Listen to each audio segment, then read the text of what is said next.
Dahil nga may tatlong biik kami na mayroong mga red rashes sa kanilang likod at ayaw nga rin naming mahawaan silang lahat. Kaya agad nang pumunta si Mr. sa malapit na Agrovit Supply. Pinicturan niya muna yung mga biik na merong mga red rashes.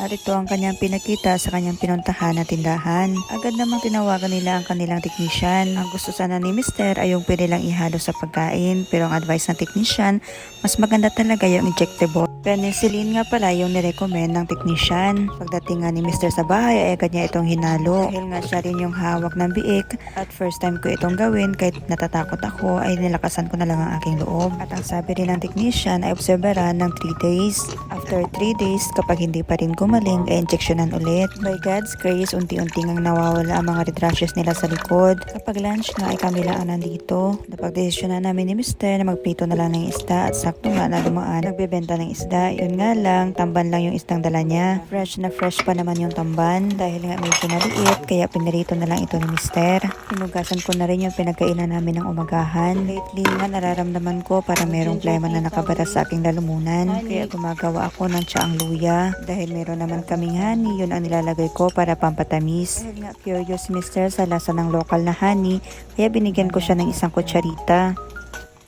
Paglumos. Wala mo nag-inom upuan. Tambal. Hinahanap ko nga rin kung nasaan na yung abs ni Mr. Ab na lang pala ang naiwan. Habang nagluluto pa si Mr. at hindi pa nga naprito lahat, prepare na nga kami ng mga plato, kanin at saka sausawan. Ito na nga lahat yung half kilo na tamban.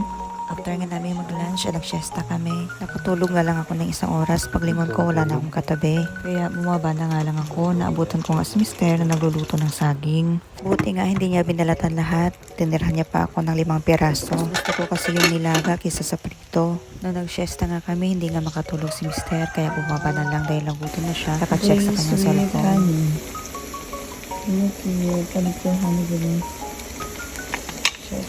Naluto na nga rin yung nilagang saging. Kaya dinrain ko na at saka nilagay sa mesa. 3 PM na nga rin ito kaya nagkape na rin si Mr. Sarap na sarap sa kanyang kinakain. Akala mo naman ginugutom. May papikit-pikit pa ng mata. Matapos ko nga kumain ng pritong saging, ito namang nilagang saging ang pinunteriya ko. Nag-explain nga dito si Mr. kung gaano kamahal ang mga bilihin sa Manila, lalo na itong saging. Kani, palitanan. Di tira sa Kasipi. Sa Manila. Sa Manila. Turon man to, turon. Anak. 15. Dua ka buhok nga. Rapper dayon. 15. Himala nga, 5 PM wala ng araw. Kaya nagpakain na kami sa aming mga alaga. Si Mr. nagpakain sa mga biik. Ako naman sa mga manok, hindi nga pala amin to. Sa aking bayaw ito. Dahil kami nga ang nagpapakain, kaya amin na rin ito. Mga sisiw pa nga lang ito. Itong mga binibigyan ko ng pagkain. Ito nga yung ginagawa namin sa mga sisiw para hindi sila mamatay sa labas. Pinapakawalan nga namin ito kapag marunong na silang sumuntok at manipa sa mga kalaban. Hanggang dito na nga lang, nakakapoy na ako mag-Tagalog ba, nalilesod na ako.